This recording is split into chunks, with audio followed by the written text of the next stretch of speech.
está em pé, lê somente aqui o versículo 11, não vai demorar. E a gente já vai então tomar assento, tá bom? Ezequiel capítulo de número 37 e o versículo de número 11 somente. 37, 11. E depois eu vou fazer algumas considerações aqui iniciais. Vamos lá. Ezequiel 37, 11. Se você achou, diga, eu achei. É dito assim, então me disse, filho do homem, esses ossos são toda a casa de Israel, ponto e vírgula. Eis que dizem, os nossos ossos se secaram e pereceu a nossa esperança e nós estamos cortados. Só até aí, tome seu assento, Bíblia aberta, vamos lá. Eu quero louvar a Deus por essa oportunidade de estar aqui nessa casa de oração, mais uma vez, nessa noite de quinta-feira da Vitória. Agradeço ao pastor Michel pelo convite, pela honra, ele não está presente, mandou uma mensagem dizendo que não está, mas mesmo na ausência eu deixo aqui um registro, uma palavra de gratidão a Deus pela vida do pastor Michel, por ter lembrado do meu nome e me convidado para pregar nessa noite aqui de quinta-feira da Vitória. Obrigado, pastor Márcio, Deus abençoe o senhor. Eu estava observando ali do lado do pastor Márcio cantando, é bênção, né? E você gostou do Ministério de Louvor, amém? Amém? Pastor Márcio aqui, ó, só aqui dando o tom célebre, brincadeira. Deus abençoe a sua vida, meu pastor. Grande abraço para o senhor, para a sua casa, para a sua família, tá bom? Para todo o seu ministério também, pastor Davi. Bom demais estar com vocês aqui, tá? Todos os meus amigos e pastores aqui da ADVEC Jacarepaguá. Eu tenho uma palavra de vitória para o seu coração, e você já sabe como eu ministro, como eu prego, eu queria muito a sua atenção. É uma compreensão relativamente nova, pelo menos que chegou a mim, por meio dos estudos e da iluminação do Espírito Santo. Eu queria muito a sua atenção para o que eu vou comunicar aqui. Eu vou ser breve, mas serei cortante. Posso contar com a sua atenção? Diga-me amém. Ok, obrigado. Escute só. O livro do profeta Ezequiel, ele tem uma série de altos e baixos. É um livro grande, é um livro amplo, que vai mostrar em sucessivos capítulos esses altos e baixos. Eu vou mostrar aqui, no capítulo de número 37, um momento de baixa, até do profeta, e depois um momento de altíssimo clímax, ou seja, ele chega lá no topo da compreensão daquilo que Deus tem para a vida dele, e também para a vida do povo que o cerca. Primeira coisa que eu quero dizer aqui para você nessa noite é a respeito do vale. Entenda-me bem. Durante muito tempo eu compreendia que esse vale ele era apenas uma visão, portanto, não real. Acontece que, lendo o texto bíblico com mais carinho e mais atenção, eu descobri, eu queria que você só mesmo prestasse atenção e me observasse ler 2 versículos que eu julgo ser extremamente importante para a compreensão dessa minha fala nessa hora. Primeiro está em Ezequiel, capítulo de número 3, tá bom? Capítulo de número 3 e o versículo de número 22. É dito assim, e a mão do Senhor estava sobre mim ali, e ele me disse, levanta-te e sai ao vale, que ali eu falarei contigo.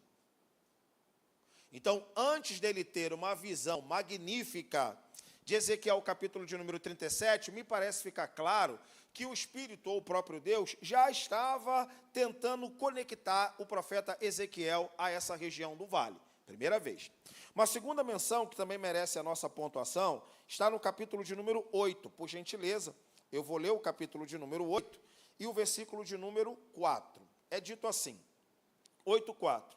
Eis que a glória do Deus de Israel estava ali, conforme a semelhança que eu tinha visto no vale.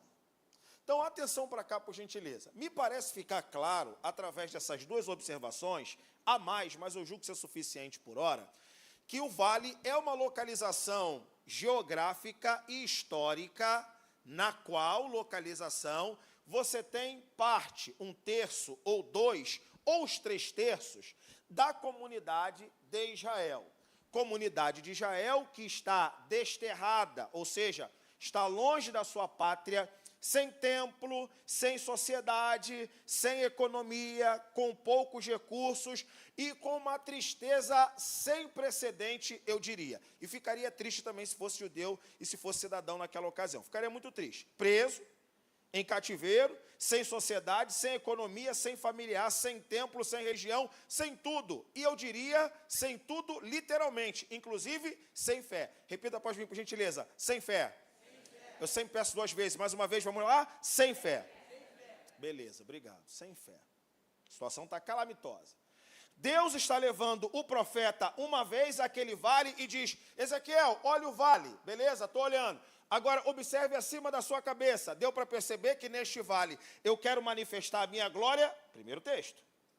Segundo texto, capítulo de número 8, que a gente já leu, versículo de número 4. Ezequiel, venha ao vale. Ezequiel vai ao vale. E quando ele observa, está lá no vale, deu para perceber, Ezequiel, que sobre a sua cabeça, neste vale, eu estou manifestando a minha glória. Então, entenda bem, melhor dizendo, que estar no vale não quer dizer estar esquecido. Estar no vale, você pode estar num momento favorável e propício para a captação e a experimentação de uma porção e de um contato de uma glória divina que pode se manifestar na sua vida e trazer uma resolução total. Isso já me deixaria feliz nessa noite, se o seu caso for o seguinte: pastor, estou no vale da minha vida, vale da sombra e da morte, vale da crise familiar, vale da crise financeira, vale dessas diversos segmentos que nós ocupamos e nem sempre somos ou estamos plenamente satisfeitos nas áreas que ocupamos. Irmão, isso é coisa de ser humano. Isso é coisa de ser humano. Ser humano, ele busca sempre a satisfação e o contentamento em quase todas as áreas, mas dificilmente ele vai ser pleno em tudo. Por isso que Deus preenche esse vazio existencial que nós muitas vezes não conseguimos preencher. Quem está entendendo, diga amém. Mas a boa notícia inicial nessa hora é que você não pode achar que estar no vale é estar no vale literalmente esquecido de tudo. Irmão, esquece isso, pelo amor de Deus. Pastor, estou no vale, ótimo. Estou no vale, talvez você não entrou porque quis, a coisa foi circunstanciada, pode ser uma inconsequência de algum fator que a gente não consegue dominar tudo, mas eu tenho uma boa notícia que ela merece uma celebração. Se você está no vale, a glória de Deus está bem perto de você para manifestar numa intensidade marcante para a sua vida e para o seu coração. Alguém recebe essa palavra nessa noite? Beleza, boa notícia. Boa notícia. Pastor, então nem tudo está perdido. Ótimo. Acontece que esse Deus que manifesta a sua glória sobre a cabeça do profeta, que está visitando uma vez, 2 vezes o vale, ele está com pouca ou com pouco otimismo. Rapaz, isso é um problema. E aí deixa eu falar só um pouquinho mal do profeta. O profeta está indo uma vez, o profeta está indo pela segunda vez, e Deus está ministrando, eu sei que eu estou adiantando, mas só para você compreender, ele pergunta para o profeta depois que o profeta tem um sonho. Profeta Ezequiel, poderão reviver esses ossos? Rapaz, não pergunte isso não. O profeta responde no bate-pronto assim, pastor Márcio? Sim, poderão. Não, responde não. Rapaz, não me pergunte isso não, que eu não ando bem. Agora escute, o profeta está visitando o vale, está também, que ele é cidadão. Tá também. A glória de Deus em contato sobre a cabeça do cara, não uma vez, não 2 vezes, mas 3 vezes. E aí Deus pergunta assim: profeta, poderão reviver esses ossos? Ih, rapaz. Sabe o que eu não sei? Isso aqui me leva para o segundo ponto que a gente precisa entender. Pode parecer fácil, mas não é. Mas você que veio aqui nessa noite ou que está em campanha, você precisa minimamente entender que você precisa ocupar em fé o lugar que você decide ocupar na vida real. A fé é um fenômeno que torna possível o impossível, o incrível no crível, o visível, o invisível no visível. Então, que tal já ocupar pela fé o campo que você deseja ocupar na materialidade? Irmão, o profeta aqui vai repetir de classe. Porque o cara é profeta. Profeta é aquele que consegue transitar entre o vale e a glória. Profeta é o indivíduo que consegue transitar entre o vale e a glória. Profeta! Poderão reviver esses ossos? Rapaz, eu acho que hoje eu não estou aquele profeta tão audacioso como sou de segunda a quarta. Então, escute isso aqui, irmãos. E não esqueça, não perca essa percepção. Você está aqui apresentando algo para Deus. Mas você precisa, pela fé, enquanto essa fé não materializou-se, ou seja, não trouxe à existência aquilo que não existe como se já existisse, enquanto você não está lá, já esteja pela fé, amém, irmão? Ou seja, já veja o seu milagre, já veja o seu escape, já veja o lugar que Deus tem preparado, já veja isso, pelo amor de Deus. O profeta chega lá agora, olha a constatação do profeta, irmão, parece que esse profeta é brasileiro. O profeta chega no vale, a glória de Deus parece que caminha sobre a vida do cara. Ele chega lá, e quando ele observa, ele encontra ali um provérbio. Repita para a gente, por gentileza, um provérbio. De novo. Um provérbio. Não estou falando mal da comunidade de Israel, não. Eles deixaram um grande legado para nós. Mas o povo, para fazer música, poesia e literatura com tragédia, como o povo de Israel.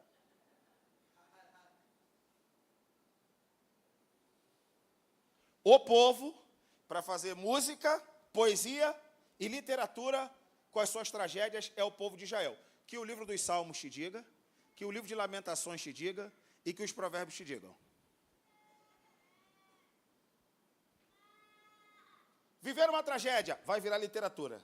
Viver uma tragédia vai virar poesia. Viver uma tragédia vai virar hino. Reparou? Reparou? O povo registrava tudo. Toda derrota registra. Beleza. Aqui no livro do profeta Ezequiel, perderam todos os recursos, não tem escrita, não tem mais absolutamente nada. Estabeleceu-se um provérbio. Estabeleceu-se o quê? Olha o provérbio, irmão, vê se ele é coisa de brasileiro. Versículo de número 11 é dito assim: Filho do homem, esses são toda a casa de Israel, porque eles já dizem, os nossos ossos se secaram e pereceu a nossa esperança e nós estamos cortados. Caramba! E escute isso aqui, não esqueça. A visão que o profeta vai ter, vai ser a terceira parte da minha reflexão aqui, ela é fruto de um provérbio que já está corrente na comunidade de Israel. Aquilo vai incomodar tanto o profeta, pastor Davi, que aí vai sonhar. Vai sonhar o quê? Com osso. Claro, está sendo comentado osso. Vou só fazer uma pergunta só para quem está endividado como eu. Irmão, você já sonhou achando dinheiro? Levanta a mão. Direto. Irmão, eu estou andando, aí acho o maço, nos sonhos assim. Falei, meu Deus, eu achei. Aí estou andando mais um pouquinho, mais uma garopa. E eu vou achando, meu Deus, eu acordo. Aí a irmã até está passando mal ali. Irmão, não sou psicólogo, quem é psicólogo vai responder melhor do que eu. Me perdoe a ignorância. Mas eu não sei não. Mas de tanto que o camarada tem contato com aquela realidade, a coisa entra no psicológico do indivíduo, ele vai sonhar. Não sou psicólogo, tá? Então me perdoe. Mas assim, na prática, não precisa ser doutor para saber isso. Irmão, de tanto que você está pensando, pagar dívida, pagar boleto, tem que pagar, precisa de dinheiro. Sonhou com o trem. Alguns dizem que de tanto você ter contato com determinada realidade, aquilo vai provocar sonho. Se tiver algum psicólogo aqui, depois você corrige. O que eu quero dizer para você? Espero que você acredite. Que ele não vai ter um sonho ou uma visão de um vale de ossos secos, se ele não estivesse escutando o provérbio quando ele chega na aldeia. E aí, crente, como é que você está? Profeta, se eu te contar. Conta para mim, rapaz. Nós somos como ossos que estão sequíssimos. Nossa esperança foi cortada e nós somos dissipados. Aí ele vai no vizinho da esquerda, a mesma coisa. No vizinho da direita, a mesma coisa. De trás, a mesma coisa. Meu irmão, tem que ter um pouquinho de otimismo nesse trem. E nem o profeta tem. Porque a realidade, ela é simplesmente catastrófica. E é uma catástrofe irreversível que se tornou proverbial. Igual no Brasil. O povo para fazer piada com as suas próprias derrotas do que um povo que começa com B chamado brasileiro. E eu vou dar um exemplo, é deselegante, mas acho que é importante que seja dito. Circulou, deve ter uns 2 anos isso. É triste e cômico ao mesmo tempo. O Papa que a igreja protestante não tem ligação nenhuma com o movimento católico. Está passando na cadeira de roda, chega um padre. O Papa está passando, e o padre, Santo Padre, reze por nós brasileiros. Lembra dessa matéria? O Papa parou o carro e falou assim, Brasil não tem solução. É muita cachaça e pouco oração. Você não sabia disso, não? O cara está passando, escuta essa. O Papa passando, aí o padre, com a oportunidade da vida dele. Com a oportunidade da vida dele. Meu Deus, o Papa está ali. Ele, Santo Papa, reze pelos brasileiros. Irmão, o Papa, lá no Vaticano, falou, Brasil não tem solução. É muita cachaça e pouco oração. Até rimou. Falei, meu Deus do céu. Se a figura que expressa a maior santidade no movimento católico, nós evangélicos não temos absolutamente nenhum vínculo. Se o cara que expressa o nível de maior contato com a espiritualidade no mundo católico tem uma palavra dessa, o que é que eu vou esperar do pipoqueiro? Com muito respeito do pipoqueiro. O que é que eu posso esperar do pipoqueiro? Que ele bateu o recorde de vendas? Que o bacon está caro? Irmão, então escute essa. Deus levou o profeta num lugar onde ele queria manifestar a sua glória, mas sabia, meu irmão, que havia um provérbio de catástrofe que tinha que fazer o profeta sonhar. Quem está entendendo, diga amém. Ele sonha com aquela realidade, porque aquela realidade é intrínseca, e aquilo vai entrar no coração do profeta. O profeta vai sonhar, e quando ele sonha, não é que Deus deu o sonho para a resolução, mas essa é a quarta parte. Eu quero que você entenda que isso aqui é um dos provérbios, tem mais, principalmente no livro do profeta Ezequiel, mas eu não vou ter tempo para discorrer, vou dizer um só. O povo para fazer canção, hino e literatura com a sua tragédia, povo de Israel, e eu não estou dizendo que é errado não. Livro do profeta Ezequiel, capítulo 18, não precisa abrir. O povo chateado porque está vivendo um juízo de Deus, aí eles falam assim, rapaz, olha outro provérbio. Nossos pais comeram as uvas verdes e o meu dente que apodreceu. Ou seja, quem come açúcar é o meu pai, é o meu dente que fica podre. Estou falando sério, irmão. Está lá na Bíblia, Ezequiel 18. Aí talvez você se pergunte, pastor, por que eles estão fazendo isso? Porque o juízo que o profeta está dizendo é o seguinte, sabe por que vocês estão aqui nessa prova? Porque isso aqui é o pecado que os pais de vocês cometeram lá atrás. Aí os caras fizeram o quê? Provérbio. Então quer dizer que eu estou aqui na prova pelo pecado do meu pai que cometeu há não sei quantos anos? Então quer dizer que é coisa assim? Meu pai que come a uva e o meu dente que apodrece? Rapaz, o povo para poder fazer hino, canção, literatura, poesia com tragédia. Irmão, o que tem de salmo de lamento? E eu não estou dizendo que é errado, não. O que eu estou dizendo para você é que Deus está levando um profeta que tem pouco otimismo sobre uma resolução de um caso, e que para tudo se tornar material, ele precisa curar duas coisas. Primeiro, a fé do profeta. E segundo, fazer com que esse profeta se torne um elemento de resolução para acabar com piadas sobre a sua própria história. Casa cai agora. Se você vem aqui com muita fé e obediência a Deus, pedindo a Deus que atenda a uma área da sua vida, vamos levar a sério essa área da sua vida, tá? Está dando pouca importância. Está dando pouca importância porque está terceirizando pela fé. Terceiriza a dificuldade em nome da fé e foge da sua responsabilidade. Vai acontecer nada. Agora, se você se posturar, de postura, se você se posicionar para dizer como é que é, tem estigma lá na minha cidade, que na minha cidade não vinga ninguém, vai mudar. Tem estigma dentro da minha família, porque dentro da minha família tem um estigma X, vai mudar. Ah, não, mas eu moro dentro de uma realidade, ou ocupo uma realidade que tem estigma X, Y, Z. Então, eu só sou fruto do meio. Vai mudar, irmão. Em nome de Jesus, você não se acomoda com esses estigmas, não. Senão você está terceirizando e não se responsabilizando por algo que Deus quer mudar na sua vida. Quem acredita nisso também? Amém. Ah, meu irmão, você não conhece a minha história, até sabe um pouco. Na minha casa, 4 irmãos, o único que tem casa própria, eu. Estou pagando, mas é meu. Pagar até 60 de burdoada, mas é meu. Tá? Irmão que casei, Meus irmãos, lamento, os 3 casaram e divorciaram. Casei com 22 anos. Um tio meu falou assim, rapaz, quanto é que você ganha? Eu ganhava R$700 quando eu casei, por mês. Meu tio falou assim, você vai casar ganhando R$700 por mês? Ele me disse na minha cara e na cara da minha esposa, eu gasto R$700. 2010, irmão, R$700 era muito dinheiro. Eu gasto R$700 todo final de semana. Falei, meu Deus do céu. Único que cursei universidade, 4 irmãos, único que cursei universidade. Ainda. Minha irmã está agora, mais velha do que eu. Eu estou querendo dizer para você que eu tive que furar uma bolha. Se eu não furasse essa bolha, eu ia ficar fazendo poesia, hino e literatura com a tragédia envolvendo a minha própria história? Não, acordei. Falei, o quê? O quê? Se eu estou no vale, eu estou prestes a entrar num ambiente de manifestação da glória de Deus, eu vou ficar rindo sobre a minha história? Irmão, se eu não quisesse mudança para esse país, nem crente eu seria.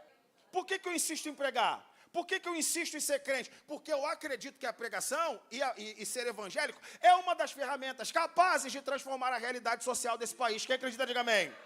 Irmão, e se você se cansar disso, você é um morto-vivo, lamento te dizer. Mas nessa noite, Deus me trouxe aqui para dar uma palavra para você. Em nome de Jesus, passe a levar a sério a tua história, tá? Deus está te levando nesse ambiente de vale, porque Ele quer mudar a sua vida, Ele quer mudar a sua história, Ele quer mudar essa realidade, e Ele precisa que você acorde, Ele precisa que você alimente essa esperança com fé para que a realidade possa ser mudada.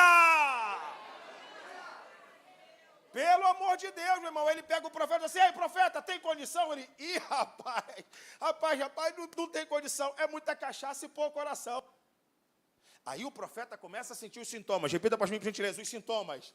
Ai, irmão, fala um pouquinho mais alto, os sintomas. Uau. Os sintomas começam a entrar, por quê? Porque o cara está vendo aquela realidade, ele está olhando 2 extremos. 2 extremos, o primeiro, o vale, e segundo, a glória. Caramba, ele me trouxe aqui uma vez, não aconteceu nada. Me trouxe aqui pela segunda vez, não aconteceu nada. Ele está vendo aquele ambiente. E aquele ambiente é um ambiente risível. Caramba. Como é que está aqui? Profeta. Rapaz, cara. Estamos aqui 70 anos, né? Vamos ficar aqui 70 anos mesmo? Nada vai mudar. Estamos aqui jogando tabuleiro de dama, tomando milkshake, esperando o tempo passar. O texto diz, é proverbial, os nossos ossos se secaram, pereceu a nossa esperança, e nós somos o quê? Irmão, cortados. Se sou eu, chego na igreja um dia, esse provérbio, outro. Irmão, incômodo tomou conta. Quando o incômodo toma conta, o que ele vai fazer? Sonhar. Claro que vai sonhar. O cara está incomodado, aí agora é a hora que ele tem a visão. Não sei se deu para perceber, mas você percebeu. Se deu para perceber, percebeu. Não sei se você percebeu que o sonho é o resultado de uma realidade catastrófica constatada.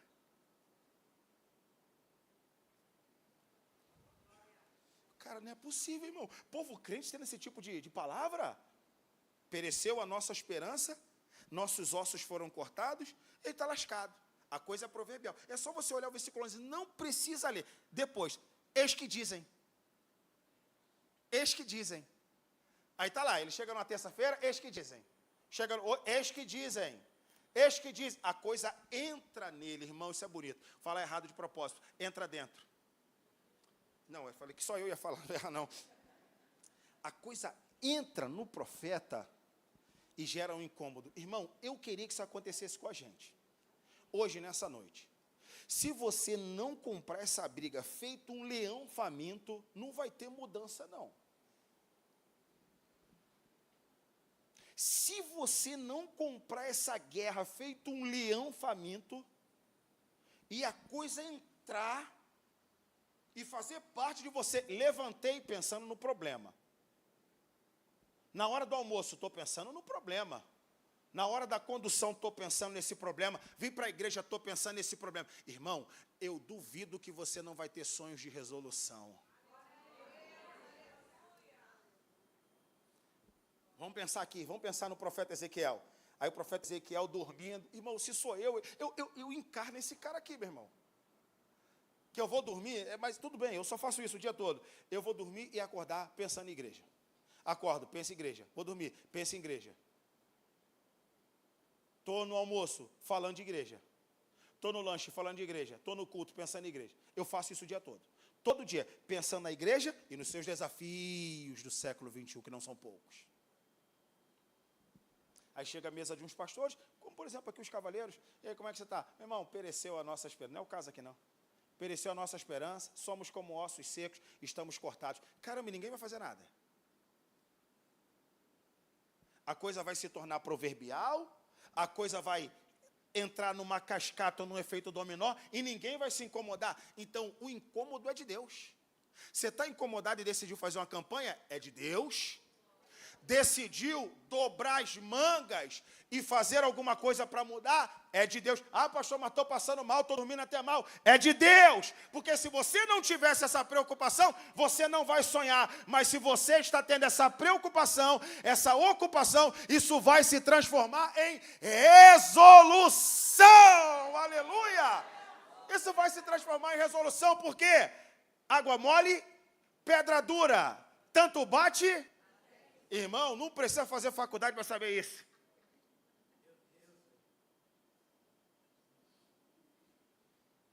É aquela realidade que você constata um dia, constata outro. Isso exige uma ação. Isso exige uma ação. É assim a nossa vida. Então, de verdade, pare de reclamar. E eu sei que reclamar é até legítimo. É um espírito que bafeja a dor. Mas você já tentou ser um pouco mais criativo e perceber que nesse vale você tem um ambiente favorável para manifestar a glória de Deus? Bota a cabeça para funcionar mais do que ela habitualmente já funciona, meu irmão. Deus está levando o profeta para que o profeta pudesse sentir aquela dor e ele agora vai sonhar. Repita para mim, por gentileza. O profeta vai sonhar. Opa! Aqui ele se encontra no ofício dele. Que coisa legal. O profeta vai então ter um sonho. Aí eu não sei como é que foi a visão. Se foi com olhos fechados ou abertos. Se foi em forma de sonho. Ou se o cara estava em pé, eu não faço a mínima ideia. O texto bíblico vai dizer para nós, versículo de número 1. Veio sobre mim a mão do Senhor. E o Senhor me levou em espírito. E me pôs no meio de um vale de ossos que estavam sequíssimos. Agora eu já sei por quê. Claro, só se fala disso. A notícia jornalística. A notícia panfletária. Só se fala disso. Escute essa, não esqueça. Essa prova, essa dor, vai revelar teu chamado. E não é bordão não, não é jargão não. Primeiro que eu não preciso e nem você. Mas essa dor, esse incômodo, vai fazer nascer o seu chamado e a sua vocação. E você vai se tornar referência naquilo que hoje você é um aluno.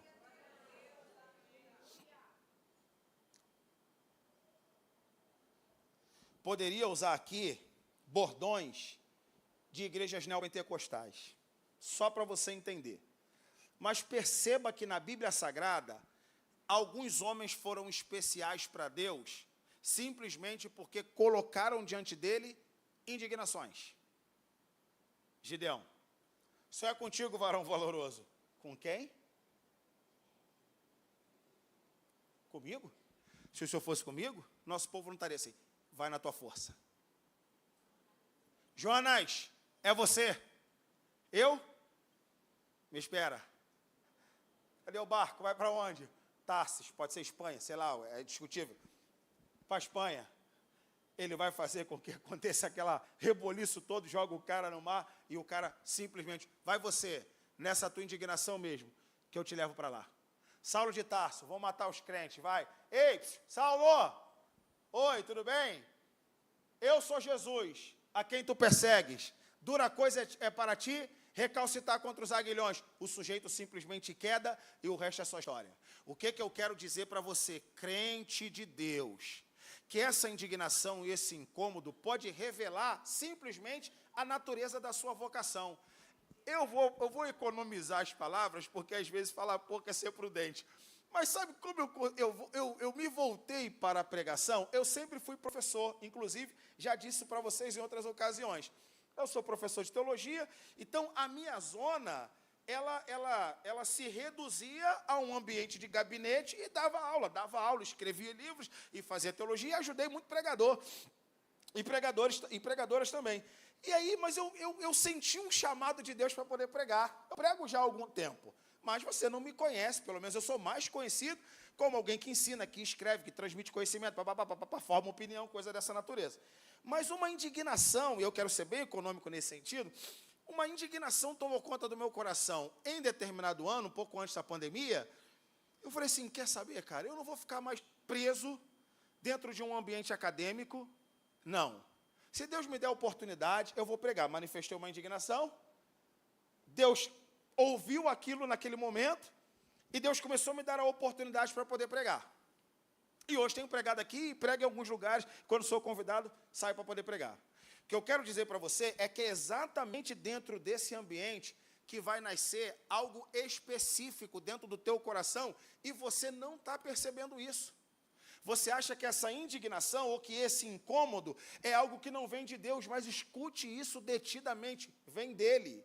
Vem dele para você acordar e sonhar. Você vai começar a sonhar e vai ver soluções que no momento são imaginárias, até que elas vão se tornar reais para a glória do nome de Jesus, meu irmão. O profeta sonhou. O profeta sonhou e no sonho. Aí, profeta, acorda, rapaz. Poderão reviver esses ossos? Pouco otimismo. Sinceramente, Senhor, tu que sabe. Então profetiza. Aí agora todo mundo conhece isso. Ele então começa a profetizar de maneira sequenciada, ou seja, a identificação profética toma conta de um incômodo natural de uma pessoa, ou seja, ele agora é investido da sua natureza profética, e quando ele é investido dessa natureza profética, irmão, uma porção de autoridade desce sobre a vida de uma pessoa. Escute essa, eu queria que você levantasse uma de suas mãos para você poder receber. Irmão, se você começar a sonhar, é tudo imaginário, Deus vai começar a dar uma porção de autoridade profética sobre a tua vida, e as suas palavras podem virar decretos, porque Deus estará nelas. Deus estará nessas suas palavras, porque essa indignação te levou a sonhar, e esse sonho vai te dar capacidade para realizar para a glória do nome de Jesus. Então, em nome de Jesus, receba nessa noite uma porção da autoridade profética de Jesus, e passe a usar, porque Deus será contigo, e Deus assinará as suas palavras, desde que elas sejam responsáveis. Se alguém recebe isso nessa noite, diga glória a Deus. Aleluia. Aleluia. Creio nisso, hein, meu irmão? O profeta agora é tomado de uma autoridade, e tomado por essa autoridade, ele começa a profetizar. Repita para mim, ele começa a profetizar. Beleza. E aí, ele está profetizando sobre os ossos. É tudo imaginário. Ele começa a profetizar, e se levanta diante do profeta um exército. Caramba, hein? O cara acha, vamos lá, sei lá, a coisa é insepulta, ou seja, não foi sepultada. Ossuário para tudo que é lado. E toma-lhe o ossuário. O cara profetiza, o reboliço, você já conhece o texto, começa a se formar, mas em nenhum momento ele está vendo a natureza do cadáver que está ali. E se levanta diante do profeta um grande exército, é o que o texto bíblico diz. Versículo de número 10, eu leio para você. Profetizei como ele me deu ordem, então o Espírito entrou neles, e viveram e se puseram em pé um exército grande e extremo. O profeta não sabia. Ele só soube quando ele abriu a boca para poder profetizar. Regra básica de quem andar de VEC. Regra básica de quem andar de VEC. Visitante também pode pegar. Mas esse aqui é uma compreensão mínima, assertiva, para o crente que é minimamente ajuizado. De que forma? Quando você é instrumento de Deus, e Deus e você agem numa simbiose, ou seja, numa conexão, no mínimo, o que Deus vai fazer surpreenderá suas próprias expectativas. No mínimo. Eu estou falando no mínimo. Poderia jogar no percentual de 2 vezes mais, 3 vezes mais, 4 vezes mais, 5 vezes mais. Isso aí é coisa de Deus e da sua fé. O que eu posso te garantir é que, no mínimo, Deus vai surpreender a sua expectativa. Sei lá, irmão, ele só queria, quem sabe, ali um esqueleto da Luzia. Lembra da Luzia, né? O crânio mais antigo do mundo, alguns dizem, né? Que infelizmente, não sei se perdeu, se foi preservado na queima lá do museu lá do centro da cidade. Ou seja, o que eu quero que você entenda? Volta para cá. Não sei se esse profeta está imaginando que esses ossos que estão dispersos vão se tornar esqueléticos. O que Deus faz com que apareça diante do profeta é um exército grande em extremo. Então, corrija, calibra a sua perspectiva, mas também não aposta muito para cima, para não ter frustração. Isso é coisa de Deus. O pastor Márcio, inclusive, antecipou na hora da palavra da oferta. Então, escute, calibra a tua visão, porque você está pedindo Y para Deus, Ele pode dar 2Y. Então, assim, a regra básica é, o mínimo surpreende a sua dimensão. Vou dar um exemplo bem fácil para poder você entender. Aí, a gente conversa isso numa outra ocasião. Já reparou que todo mundo, no século XIX e um pouquinho no século XX, datou um dia e um momento para a volta de Jesus? Irmão, você acha mesmo que Jesus vai voltar num dia que alguém datou? Irmão, pelo andar da carruagem, pastor Davi. Dia 4 de abril, dia 10 ele está aí. Aí ele olha lá em cima e fala assim, se eu vier dia 10, cara, o povo vai querer saber de você, não vai querer saber de mim. Vou dar um exemplo mínimo. O que eu quero que você entenda é que os seus encontros com Deus são bons na perspectiva daquilo que Ele pode fazer. Legítimo. Mas no mínimo, Ele surpreenderá todas as suas expectativas, o que é bom demais. Então eu queria que você saísse daqui nessa noite feito um leão faminto, acreditando que o que você quer, Ele quer também, mas poderá te dar mais. Primeiro, decisão soberana dEle, tu não tem nada a ver com isso. Decisão soberana dEle. Segundo, correspondência da sua obediência. Primeiro, uma decisão soberana, que tu pode ser obediente, que você não quiser, não vai ter, e pode chorar. Agora, se Ele quiser e você tiver uma ação correspondente, se prepare, porque a coisa vai brotar. Escute essa, a coisa vai brotar, o ar vai ouvir, eu sei lá quem é que vai ouvir, mas as coisas vão ter que se materializar e elas vão ter que obedecer à ordem divina do Deus Todo-Poderoso. Último ponto e a gente encerra. Caramba, se levanta diante do profeta um exército grande e extremo. E olha Deus falando assim para ele, e olha que há 10 minutos estava todo mundo zoando. 10 minutos atrás tu diria isso, profeta? Profeta, isso, Senhor. Acho que não diria não, hein? Muita cachaça e pouco coração.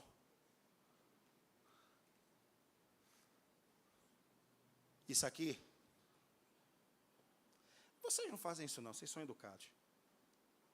Isso aqui é para a gente parar de ficar medindo as pessoas. Isso aí. Essa daí? Esse daí? Isso aí, meu irmão, não dá obreiro não. Não dá obreiro não. E ficar medindo as pessoas. Há 10 minutos, 15 minutos, 20 minutos, meia hora, está lá todo mundo olhando aquele ambiente, e aquele ambiente não tem solução. Ossos cortados, é o que diz o texto, sem esperança, ossos secos. O incômodo entra no profeta, o profeta sonha, o profeta profetiza, a realidade é imaginária. A visão imaginária se torna, portanto, uma realidade para os próximos dias. Deus simplesmente acorda o profeta e diz, aí profeta, tudo isso não passou de um sonho, de uma visão, mas deixa eu te dar um conselho, uma palavra. O que você sonhou é o que eu vou fazer nos filhos de Israel. Não sei se você percebeu a narrativa, mas percebeu? Vamos lá, de novo. O profeta está dando uma olhada naquele vale, a glória de Deus sobre a vida dele, e Deus falando o tempo todo, rapaz, Ezequiel, o que você tira daqui? Eu não tiro nada daqui, Senhor.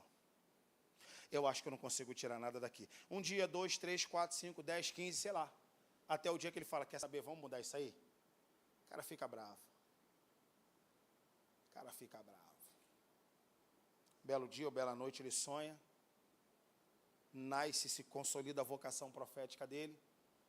Ele começa a profetizar, a coisa começa a se materializar, tudo imaginário.